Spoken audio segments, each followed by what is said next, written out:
తిరుపతి జిల్లా చంద్రగిరి నియోజకవర్గంలో మిట్టపాలెం పంచాయతీ శ్రీనివాస మంగాపురం గ్రామంలో టీడీపీ గ్రామ కమిటీ ప్రెసిడెంట్ రాజారాయల్ మరియు గ్రామస్తుల ఆధ్వర్యంలో దేశం కోసం ప్రాణాలర్పించిన మురళీనాయక్ మరియు ఇతర సైనికులకు నివాళులర్పించడం జరిగింది.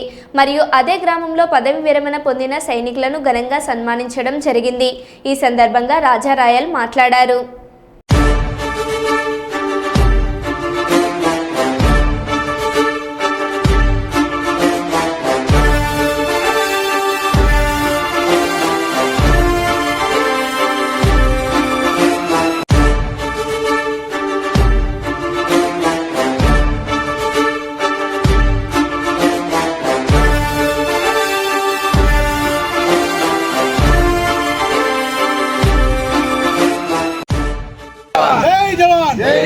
भारत माता की जय, भारत माता की जय, भारत माता की जय, भारत माता की जय, भारत माता की जय, भारत माता की जय.